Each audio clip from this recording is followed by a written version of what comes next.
글로벌 아카데미 도민광장에 오신 여러분을 환영합니다. 저는 가천대학교 의과대학 신경외과의 김영보 교수입니다.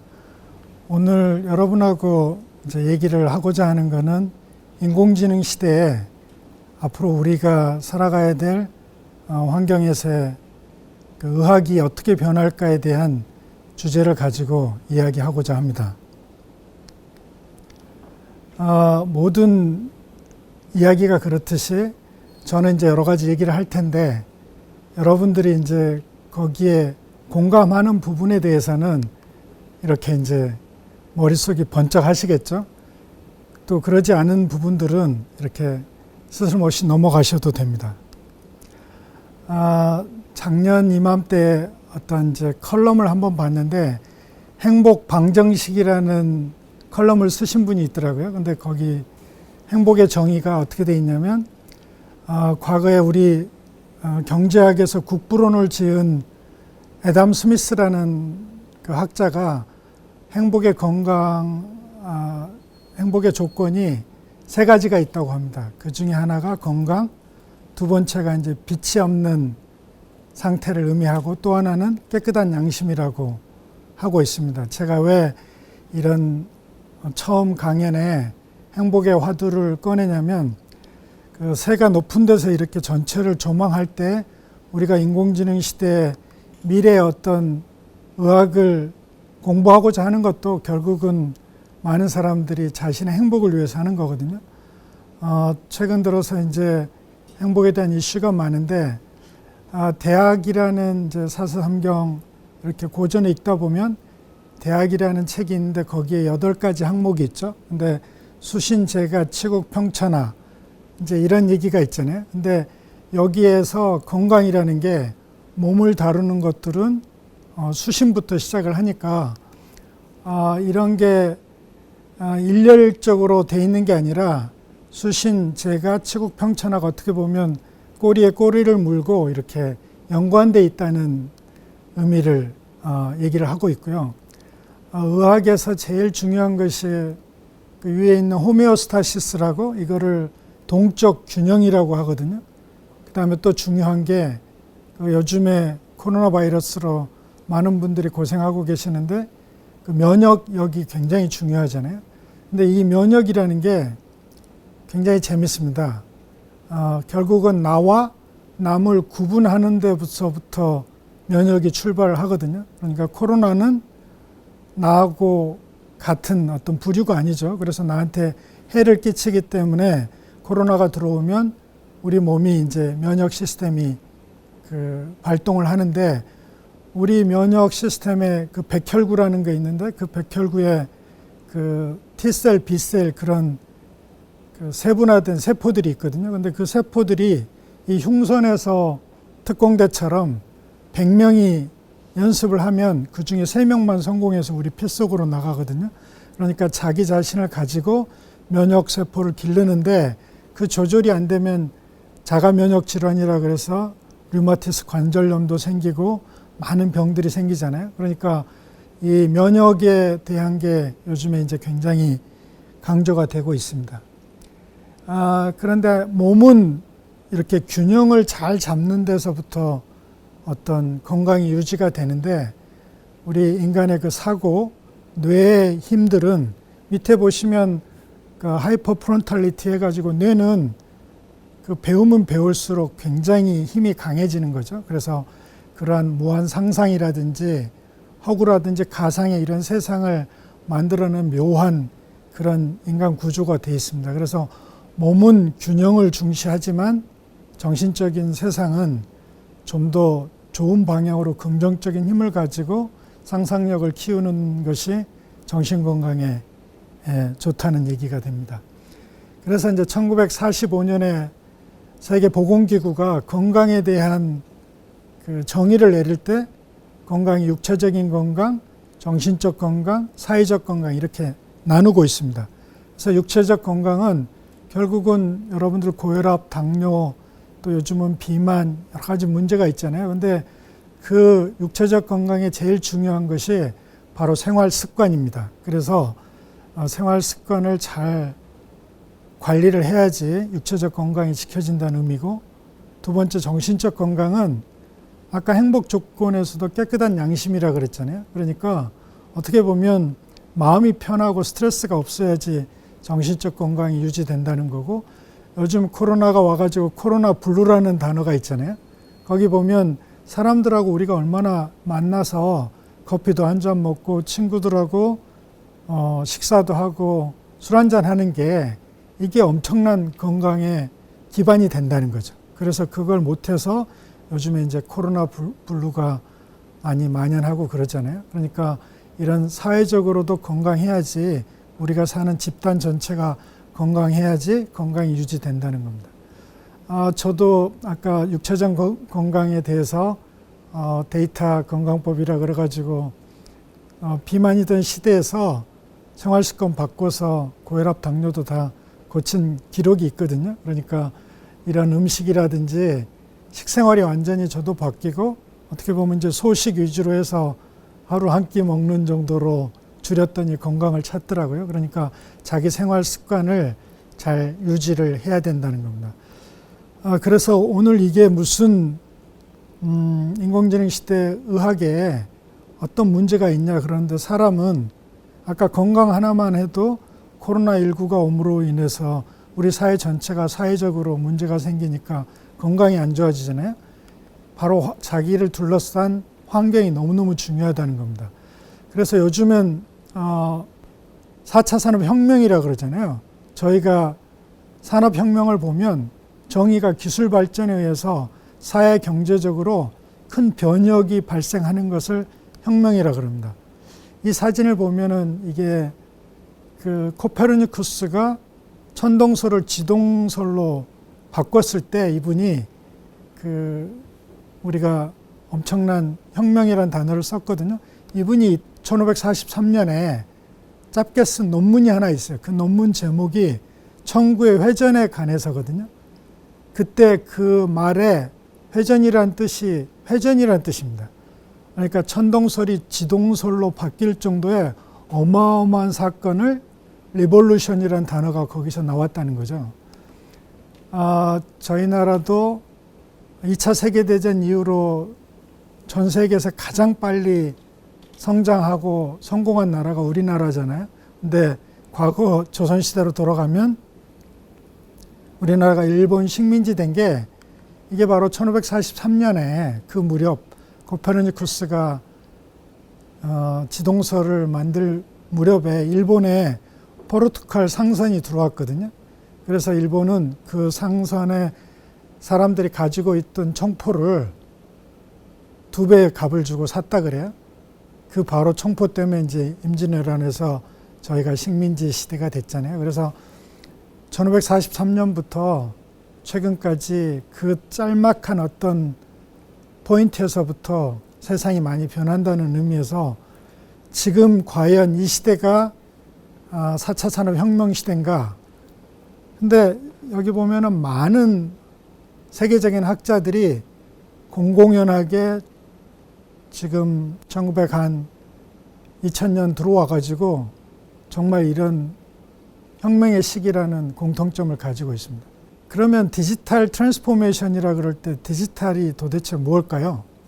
근데 대부분의 사람들은 컴퓨터 이제 이런 것들을 디지털이라고 하고, 우리 인간들이 쓰는 모든 도구나 연속성이 있는 것들은 아날로그라고 하는데, 어떻게 보면 우리 인간의 모든 오감이, 우리가 시각, 청각, 후각, 촉각 이런 감각이 몸을 가진 우리 인간에게 올 때는 다 디지털화된 파편 조각들이고 그게 정보입니다. 그러니까 우리 몸을 가진, 물질을 가진 모든 세상은 다 디지털 세상이라고 보면 될 것 같습니다.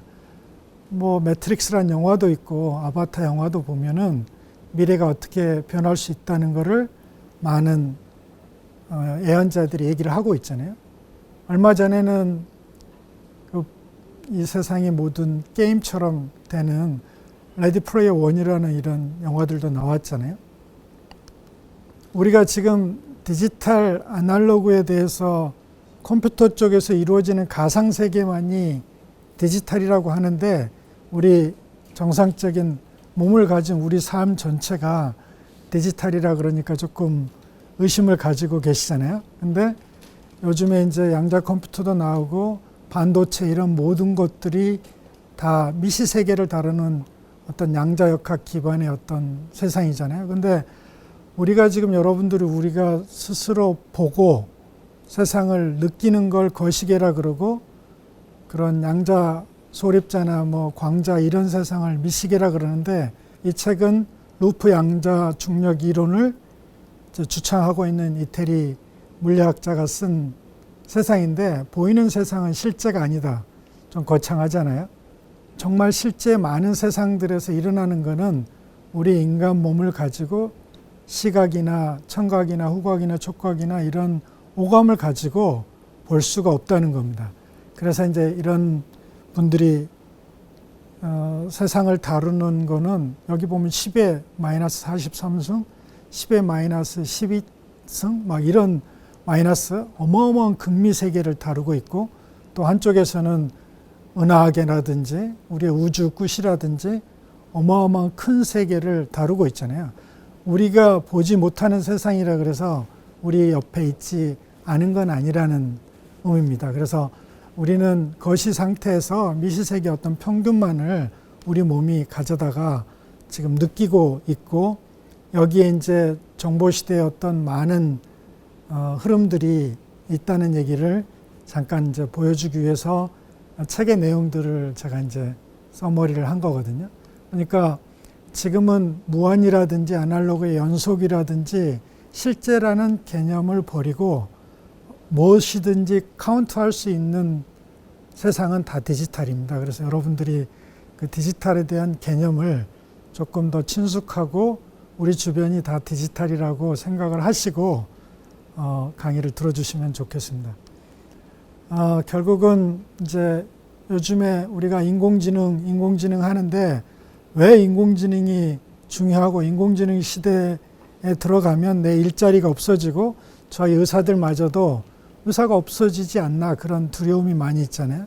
근데 여러분들 지금 보이는 이 사진은 우리 뇌에서 순간순간 그 신경세포들 간의 연결망이 어떤 자극이 들어왔을 때 그 떨어졌다 붙었다 하는 걸 보여주고 있는 겁니다. 그러니까 지금 여러분들의 뇌 안에서 순간 들어오는 자극을 우리 뇌세포들은 저렇게 물리적으로 처리를 하고 있는 거예요. 그러니까 붙으면 신호가 1이 되고 떨어지면 0이 되는 그런 삶 속에서도 우리는 저런 세상을 느낄 수 없잖아요. 근데 그런 미시 세계들이 우리 몸에서 다 일어나고 있다는 걸 보여주고 있는 겁니다. 여기 보면 세포 하나에 저기 마이토콘드리아는 발전소거든요. 우리 근육세포에 정말 많은 마이토콘드리아가 있습니다. 운동 안 하시면 70대 가면 세포의 마이토콘드리아가 반으로 줄죠. 그래서 잘 못 걷는 거예요. 그래서 열심히 걷고 운동하라는 건데 여기 보면 이런 세포들의 움직이는 것들이 저게 이제 애니메이션으로 움직이면서 자기 정보도 전달하고 여기서 나오는 빨간 것들이 바로 마이토콘드리아에서 우리가 움직이게 만드는 ATP라는 아데노신 트라이포스페이트라는 에너지 물질이 저렇게 뿜어대는 거거든요. 그러니까 여러분들이 생각하기에 내가 조금이라도 움직이는데 필요한 에너지들이 저렇게 빨간 점 조각들이 순간순간 계속 몸에서 세포에서 마이토콘드리아에서 품어져 나오기 때문에 여러분들이 움직일 수 있다는 그런 거를 잠깐 이제 보여주기 위한 사진입니다. 요즘은 유전학도 발전해서 마이토콘드리아가 엄마만 이렇게 유전이 되니까 아프리카 어떤 종족으로부터 우리 단일 인류라는 거를 쫓아가고 있잖아요. 또 저런 광합성하고 많은 이런 에너지를 만드는 게 양성자 주고받는 그런 데서부터 이제 일어난다는 거고 현대 양자역학이 주기율표를 완성시킬 정도로 이제 인간들은 많이 알아갔고 지금 우리가 볼 수 있는 거는 가시광선이지만 인간은 우주에 지금 쌓아올리는 저 많은 그 우주 망원경들은 자기한테 특별하게 맞춰져 있는 자외선 망원경, 적외선 망원경 그래서 우주가 지금 저런 망원경들이 무수히 올라가 있잖아요. 그래서 세상을 관측하고 있는 겁니다. 그러니까 우리한테 주어진 어떤 진리 같은 명제라 그래도 항상 인간은 의문을 가지고 거기에 대해서 탐구를 해야지만이 우리가 영화의 매트릭스 같은데 갇혀 살지 않고 새로운 세상을 이제 열 수 있다는 거고, 사람은 자기 아는 걸 기반으로 해서 생각을 하니까 쉽게 얘기하면 우리가 있다 없다 하는 것은 서양에서는 존재론이라 그러고 동양에서는 나라는 실체가 없다 그러잖아요. 그게 이제 영기론, 그걸 다른 말로 공이라 그러고 이런 어떤 분류를 해보면 세로 축의 많은 단어들이 똑같은 단어라는 것을 이제 잠깐 보여드리고 있습니다. 또 이거를 이렇게 둘로만 분할을 하는 게 아니라 셋으로 이렇게 분할을 해보면 뭐 성경에 나오는 성부, 성자, 성령도 또 이렇게 분석할 수 있고, 영과 일이 중첩된 어떤 행동에 의해서 꿈을 가진 사람이 노력을 해야지 현실이 되듯이 지금 움직이는 그런 과정들이 믿음, 소망, 사랑에서 소망처럼 또 양자역학에서 중첩처럼 어떤 많은 꼭 맞는 건 아니지만 이렇게 이제 생각을 해볼 수 있다는 겁니다. 요즘 세상이 너무 빨리 변한다고 그러고 자기가 거기에 쫓아가지 못하면 다 도태하잖아요. 최근에 들어서 그 미국의 10대 그 부유한 기업들이 불과 10년 만에 다 사라졌습니다. 제일 위에 있던 게 석유 그룹이죠. 엑선 모빌이라고. 근데 지난달인가 그 뉴욕 그 전체 지수를 구성하는 데에서조차도 빠졌죠. 지금은 1등이 아마존인가? 애플, 아마존 경합하죠. 10등 안이 전부 페이스북 이런 디지털 시대의 비즈니스로 꽉 차 있습니다. 그래서 100년 된 IBM마저도 지금 마이크로소프트나 구글이 되기 위해서 자기가 가지고 있던 메인 프레임의 컴퓨터 산업을 다 중국에 넘기고 지금은 인공지능 왓슨을 하고 클라우드 사업으로 변환하고 있지 않습니까? 그러니까 대단한 거죠. 자기를 지금에 있게 한 기반을 버리고 새로운 세상으로 저렇게 화살표 방향으로 움직여 간다는 게 참 대단한 것 같아요. 최근에 여러분들이 보면 우버, 리프트, 슬랙 같은 것들이 줄줄이 상장하고 있잖아요. 우버가 미국에서는 저희 나라는 타다나 공유 경제가 좀 불발했지만 미국 차 빅3를 합쳐놓은 것보다 그런 소프트웨어 어떤 회사가 기업 가치가 더 많죠.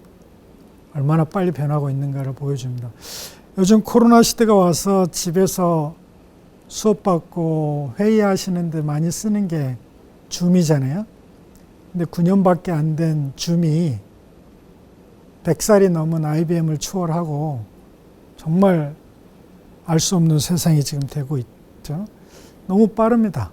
이런 이미지에서 보듯이 세상에 불과 20년 사이에 얼마나 많은 습관이 변화가 있는가를 보여주고 있습니다.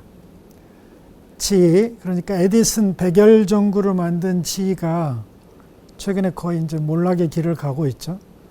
이분들이 시장이 이렇게 빨리 변할 줄 몰랐다고 하는 겁니다. 이렇게 부도 많고 어마어마한 인적 자원이 있는 이런 큰 기업들도 한순간의 방심으로 이제 몰락하는 거죠.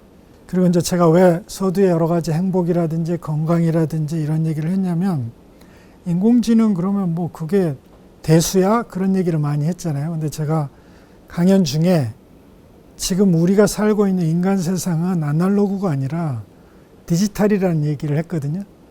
근데 인공지능이 바로 이 수하고 언어를 정복을 했습니다. 그러면 수하고 언어를 정복한 인공지능은 앞으로 어떤 세상을 만들까요?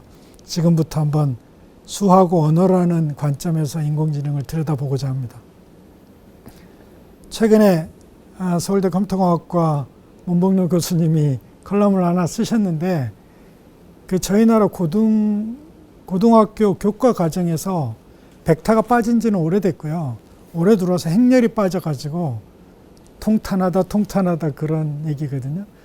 근데 수학이 조금 어렵다 그래갖고 교과 과정에서 빼고, 근데 한쪽에서는 4차 산업혁명을 일으켜야 된다 그러고 인공지능을 배워야 된다 그러고 초등학교부터 컴퓨터를 가르치고 인공지능 수업을 가르치자 그러면서 고등학교에서는 행렬을 빼고 있거든요.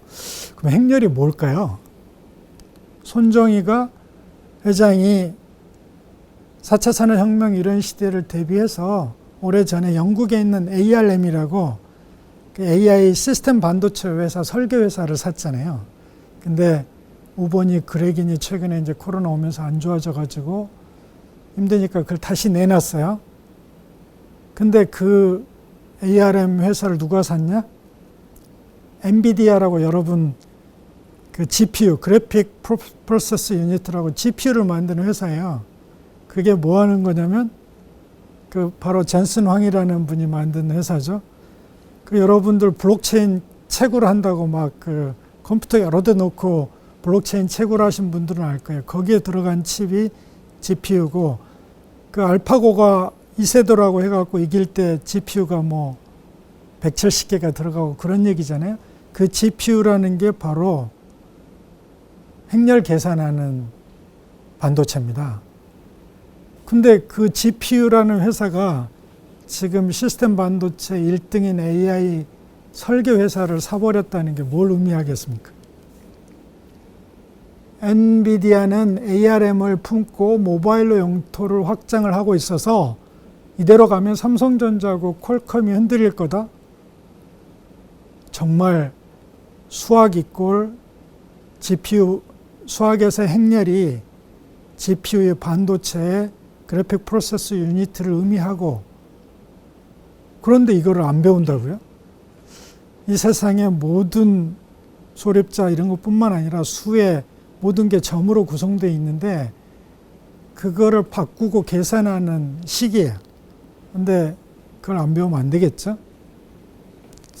요즘에 4차 산업혁명 하면서 인공지능 하면서 그 CNN, The Convolutional Neural Network, Artificial Intelligence 오면서 갑자기 4차 산업혁명의 제일 중요한 과거 시대의 석유와 같은 게 데이터라 그러거든요. 그럼 데이터가 도대체 뭘까? 데이터는 다른 말로 경험입니다. 그 경험은 제가 이제 뇌과학을 전공했으니까 자기 경험이 바로 기억이 되는 거예요. 근데 기억을 오래 인간은 저장하는 방법이 언어를 통해서 저장하거든요. 또 하나는 음악, 은율, 그 다음에 수, 이런 것들이에요. 그러니까 지금 개하고 고양이를 인공지능이 구분을 했다? 지금 여러분들 유튜브를 보건 신문을 보면 어떻게 자기 좋아하는 걸 이렇게 데이터를 밀어주잖아요. 그게 엄청난 데이터가 쌓여갖고 사람들의 취향, 경험을 다 분석을 해서 그 사람이 좋아할 만한 걸 밀어주는 거예요. 여러분들 앞으로는 데이터는 더 쌓일 거고 연결은 더 많이 될 거고 더 연결 속도는 5G, 6G 나갈 거거든요. 그러니까 인공지능한테는 문이 열린 겁니다. 그러니까 우리 인간이 인공지능하고 싸워서 뭐 이기냐 지냐가 아니라 이건 큰 트렌드예요. 이미 문이 열려서 판도라의 상자가 열려서 인공지능이 최적화된 컨디션으로 나가는 세상에서 그게 옳냐 그르냐 해서는 안 되죠. 인터넷이 처음에 왔을 때도 그랬거든요. 요즘 인터넷이 뭐 IP 주소가 많아져서 크래시할 거다. 그런 건 안 통하듯이 이게 대세입니다. 여기 이제 남 교수님이 많은 얘기를 하고 있는데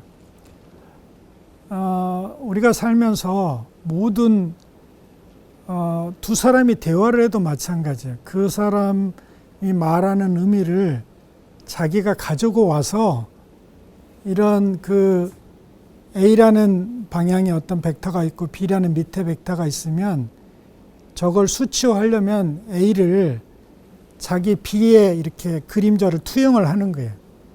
그래가지고 곱한다는 뜻이거든요. 벡터의 내적 어떤 의미들이. 그러니까 그게 뭐냐면 그 사람이 하는 얘기가 그 사람이 하는 얘기를 내가 100% 알아들을 수 없어요. 그걸 자기 입장으로 가지고 와서 해석한다는 게 수학에서 이미 표현을 하고 있거든요. 근데 그런 수학은 내 일이 아니다? 그러면 안 된다는 거죠. 지금 여기 보면 뭐 단위 벡터도 설명하시고 바로 이런 거예요. 우리가 컴퓨터에서 그래픽 하면서 한쪽 잡고 쭉 늘리면 확대되고 축소되고 로테이션하고 이런 게 바로 아까 제가 얘기한 GPU가 하는 거예요. GPU. 그래픽 프로세스 유니트가. 근데 그거를 효율적으로 잘 만들려면 이런 수학이라는 백그라운드 없이 탄생하기 어렵습니다. 그런데 그런 건 다 무시하고 반도체만 잘 만들 수가 있을까요? 여러분들 박쥐가 초음파로 밤에 날아다니는데 우리 그 산부인과 가면 초음파 요새 좋아가지고 미래 태어날 애 사진을 이제 옛날에는 애니메이션으로 막 했는데 지금은 진짜 리얼한 미래 탄생할 때 애기 얼굴 모습을 가져다 주잖아요. 그것도 1억 명의 아이들 얼굴이 있으면 그걸 매칭하면 돼요. 그래서 이제 빅데이터가 있어서 그런 초음파로 우리가 보면 이해하잖아요. 근데 박쥐가 초음파를 이해하는 방법하고 우리 인간이 초음파 기계를 이용해서 우리가 보는 거는 다르다는 거죠. 그래서 그런 걸 연구하고 있는 게 이런 수학의 의미입니다. 그러니까 제가 이런 얘기를 하는 거는 다 떨어져 있지 않으니까 인공지능을 제대로 이해하기 위해서도 기본이 필요하다는 얘기를 하고 있습니다. 그 다음에 의료, 미래 의료는 지금 통신이 이렇게 발전하면 반드시 원격 의료는 일상화됩니다. 인터넷처럼. 단지 우리나라의 특수한 상황, 코로나가 왔음에도 K방역이 세계 1등인 이유는 저희 나라가 전국민 의료보험하고 의료가 너무 잘 돼 있어서 그런 거죠. 최근에 조금 이슈는 있지만 저렇게 갈 건데 현실이 아직 그렇게 못 따라주니까 조금 느리고 있는 것 뿐입니다. 근데 오픈 마인드로 빨리빨리 발전해 나가야죠. 최근에 이런 빅데이터를 잘 활용해야지 4차 산업을 선도할 수 있는데 그래서 이제 개인정보보호법도 조금씩 이제 손 봐서 풀리고 있고 바로 이런 개인정보가 풀림으로 인해서 그 지금 페북의 페이 또 중국의 디지털 화폐식으로 핀테크 업체들이 엄청 변하고 있잖아요. 여러분들도 지금 은행들이 많이 고생하고 있잖아요. 그리고 네이버하고 카카오가 페이가 생기고 증권도 하고 그러죠. 여러분들 불과 몇 년 사이에요. 근데 얼마나 지금 디지털 시대에 세상이 뒤바뀌고 있는가를 잘 염두에 두셔야 된다는 거죠. 그래서 그 물결에 중국에서는 길거리 거린도 그 QR코드 자기 앞에 이렇게 내놓고 거기다가 찍어서 트랜스퍼 송금해달라고 그러지 않습니까? 안면 인식도 지금 여러분들 우리 공인인증서 힘들게 하고 있을 때 중국은 전부 페이스 인식 요즘에 뭐 이제 웬만한 거는 페이스 아이디로 다 하잖아요. 너무너무 빠르게 변하고 있습니다. 거기에 적응 못하고 규제하면 그런 의료, 바이오 이런 데는 다 해외로 도망가겠죠. 미래는 규제할 수가 없습니다. 왜냐하면 화목하게 잘 살려고 법이 질서를 잡아갔는데 이제는 그걸 잡기 전에 변하는 시대가 돼가지고 공직에 계신 분들이나 많은 정부도 생각을 해봐야 될 것 같아요. 이 책을 쓰신 분이 정부 오래 관료하던 분이죠. 미래는 규제할 수 없습니다. 정말 요즘 미중 전쟁, 화웨이 반도체 지금 못 쓰게 해가지고 저희 나라 삼성전자 웃고 있고 여러 가지 문제 있잖아요. 좋은 점도 있고 나쁜 점도 있고 세상이 너무 빨리 변하는 거고 AI는 정말 쓰나미라고 생각하시고요. 그쪽에 관심을 무조건 가지시는 게 좋습니다. 결국은 이런 시대에 있어서 환경도 바뀌고 그러면 미래를 이제 예측을 해봐야 되잖아요. AI가 대세가 되고 이러는데 어떻게 할 건지.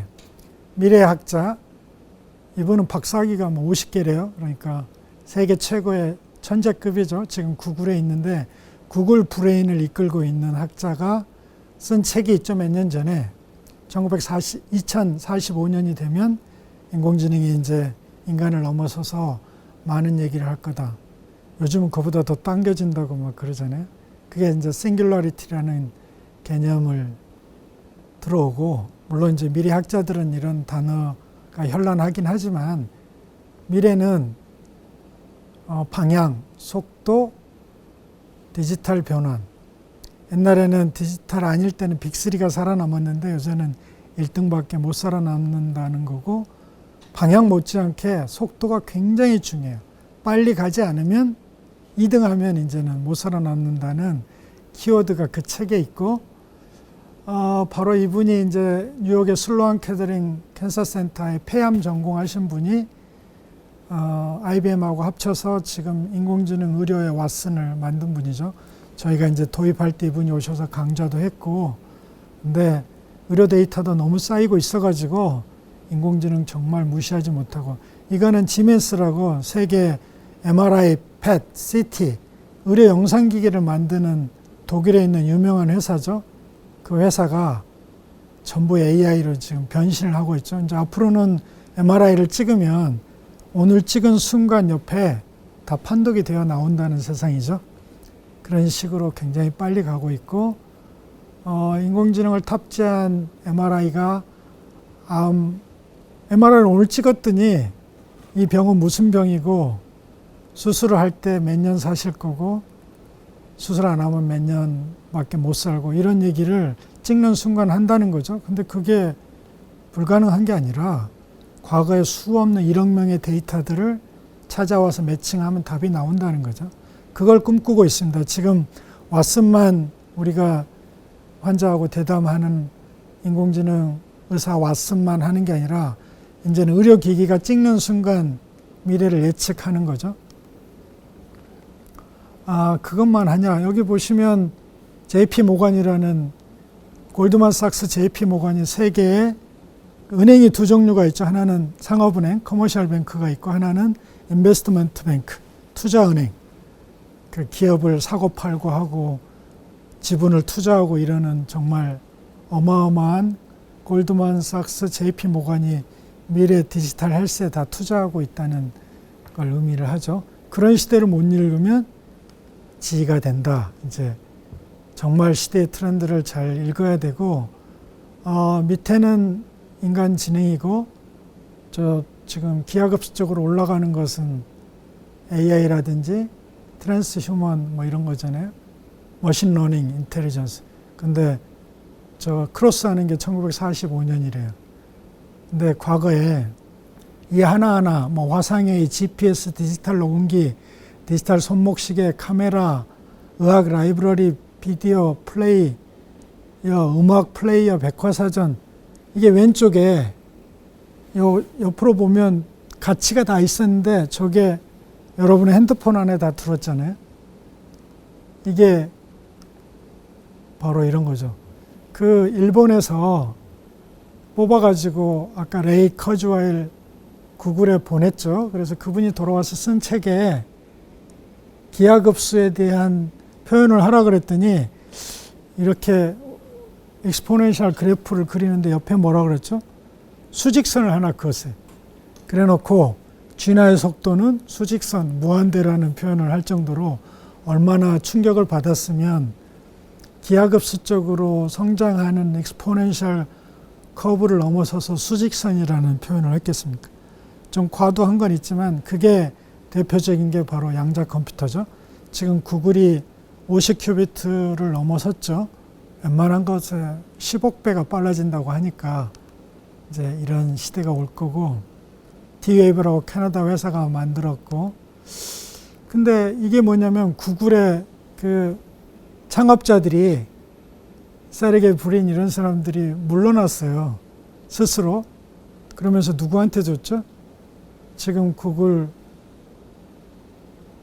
순다이 지금 회장한테 다 물려줬잖아요. 이미 양자 컴퓨터는 여러분 생각에 자기 데스크탑에 하나씩 있는 게 아니라 IBM에 있고 구글에 있고 아마존에 있고 거기에 뭐 여러 대 놓고요. 지금 클라우드로 다 연결하잖아요. 지금 많이 하는 분야가 생명과학 분야에 신약 만들고 화학 분야에 많이 쓰고 있다는 겁니다. 범용은 아니죠. 자, 그런 시대가 있고, 또 하나 제가 수학하고 언어를 컴퓨터, 인공지능이 섭렵했다 그랬잖아요. 좀 섬뜩한 표현이지만, 근데 우리 인간 세상의 금융도 그러고 모든 게 신뢰도를 기반으로 하는데, 과거에 토마스 베이지안 목사가 한 베이지안 이론을 10년 후에 라플라스가 이제 그거를 해서 요즘 확률은 베이지안 확률하고 피시하고 싸우고 있잖아요. 근데 대세가 베이지안 쪽으로 넘어왔는데, 이 인공지능이 다루는 확률 근간이 베이지안 시어리예요. 그러니까 이 신뢰도를 어떻게 하고 점수를 어떻게 매겨서 뭔가 믿음 체계를 구축하는 것마저도 인공지능이 지금 섭렵하고 있는 거니까, 수학을 다루고 언어를 다루고, 우리가 은행권에서 여러분들 급수맥이죠. 1급, 2급, 3급, 4급에서 이자율 결정하는 그런 신뢰의 기반이 되는 것까지 인공지능이 점령하고 있다. 그래서 이제 최근에 들어온 인공지능 의학에서 이제 핫 이슈인데, 여기 보면은 아무것도 없습니다. 그 병원에 가시면 큰 화면에 여러분의 노트북에 아이디하고 패스워드밖에 없거든요. 거기에 놓고 나면 이런 화면이 열리는데, 그 나이가 몇 살이고 몸무게가 어쩌고 이제 그런 피 검사가 어떻게 넣고 나면, 이런 중요한 어트리뷰트들을 넣고 나면, 이런데 요즘엔 보면은 의사분들이 6명이 있고요. 가운데 환자분이 와 있어요. 그래갖고 다 MRI 얘기해주고, 내과 선생님 얘기하고, 방사선과 선생님 해서 이분들이 항상 나가시면서 황제 진료받고 나간다 그러거든요. 그러면 가운데에 왔으니, 어떤 병이고 어떤 약을 쓰면 좋겠다 그래갖고 요즘은 shared decision making, 그러니까 환자하고 의사하고 상의를 해요. 그 인공지능 왓슨이 내린 판단을 가지고. 그러니까 얼마나 정보가 오픈돼 있고, 자기의 의사결정마저도 여러 사람과, 지금은 들어가서 뭐 3분 진료받고 오는데 그러지 않습니다. 지금 평균 한 20분 진료받거든요. 3분 진료가 15분 진료 이상이 됐고, 막 과거에는 이렇게 여러 가지 분리수거처럼 다 정리돼 있으니까 입력을 하면 무슨 병에 어떻게 쓰라고 많은 데이터를 해주고, 저기 녹색은 어떤 약을 쓰라는 거예요. 안 되면 그 다음 약을 선택을 하라고. 그러니까 선생님들한테 물어보죠. 왜 인공지능은 저 약을 쓰라 그랬는데 선생님은 두 번째 분홍빛 약을 쓰십니까? 그러면 아직 한국에는 안 들어와 있습니다 라든지, 대한민국의 의료보험에서 너무 비싸서 등재가 안 됐다든지 일일이 설명을 해줘야 돼요. 전 세계가 바둑판 읽듯이 이제 한눈에 세계 지도 보듯이 이제 정보를 쉐어하고 있는 거죠. 그리고 저렇게 부작용이 많다는 것을 인공지능이 다 찾아서 알려줘요. 그리고 이렇게 치료했을 때 2년 살 생존율까지 나와요.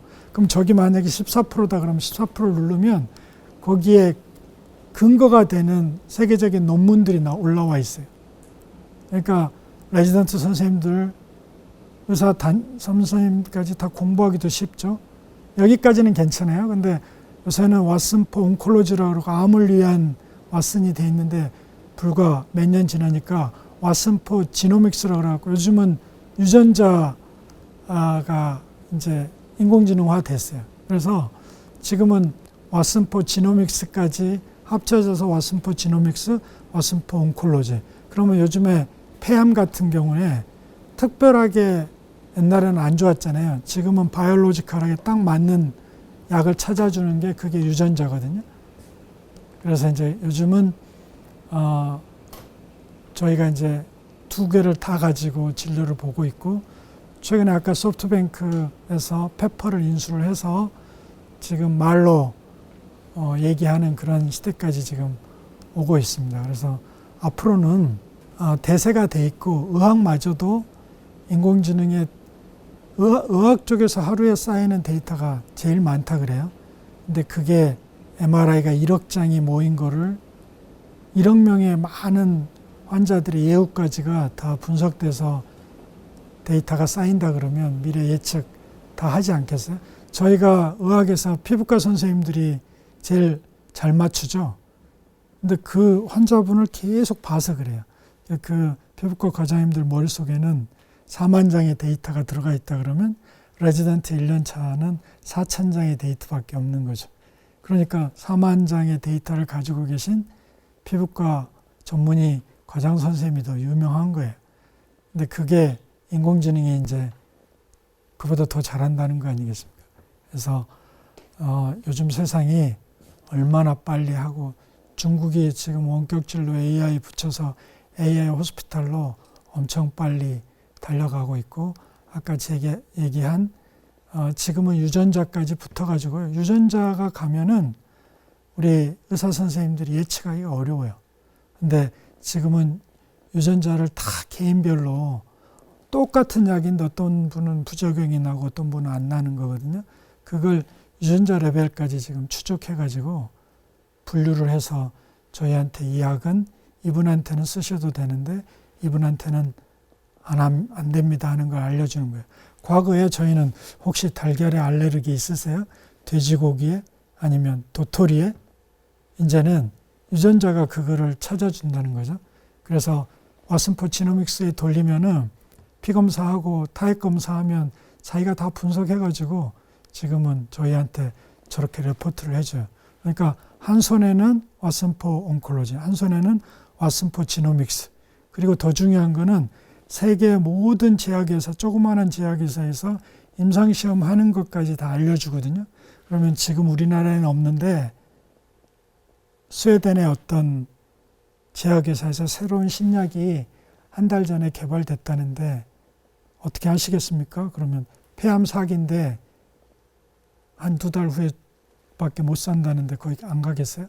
그런 것까지 여기서 이제 정보가 공유되는 시대라는 거죠. 그래서 지금 모든 걸 통과해서 안전해서 우리 문 앞에 온 게 중요한 게 아니라 오늘 내일 하신 분들은 세계적인 정보가 필요한 거예요.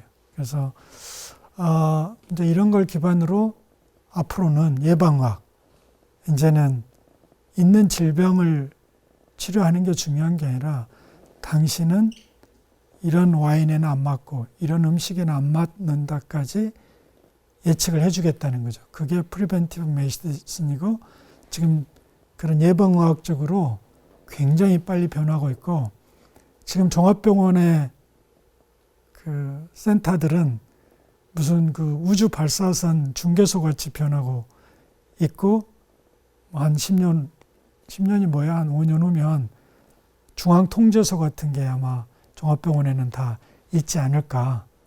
나머지 대다수는 인공지능이 하고 중간중간에 저렇게 의사 선생님들이 돌아다니면서 그 응급실, 중환자실 가면요.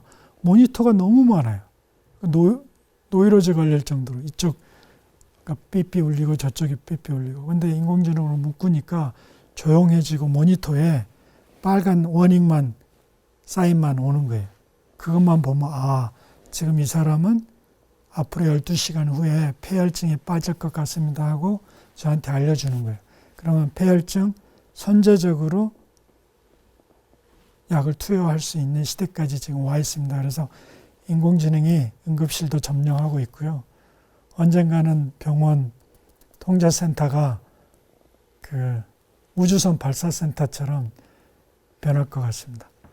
네, 하여간 인공지능 우리를 감싸고 있는 시대를 읽는데 얼마나 우리 주변의 기초과학이나 세상의 변화가 빠른가를 이해하시고 이쪽에 다음 세대들을 교육하실 때는 정말 중요한 거라고 강조를 해 주시는 게 좋을 것 같습니다. 이상 마치겠습니다. 감사합니다.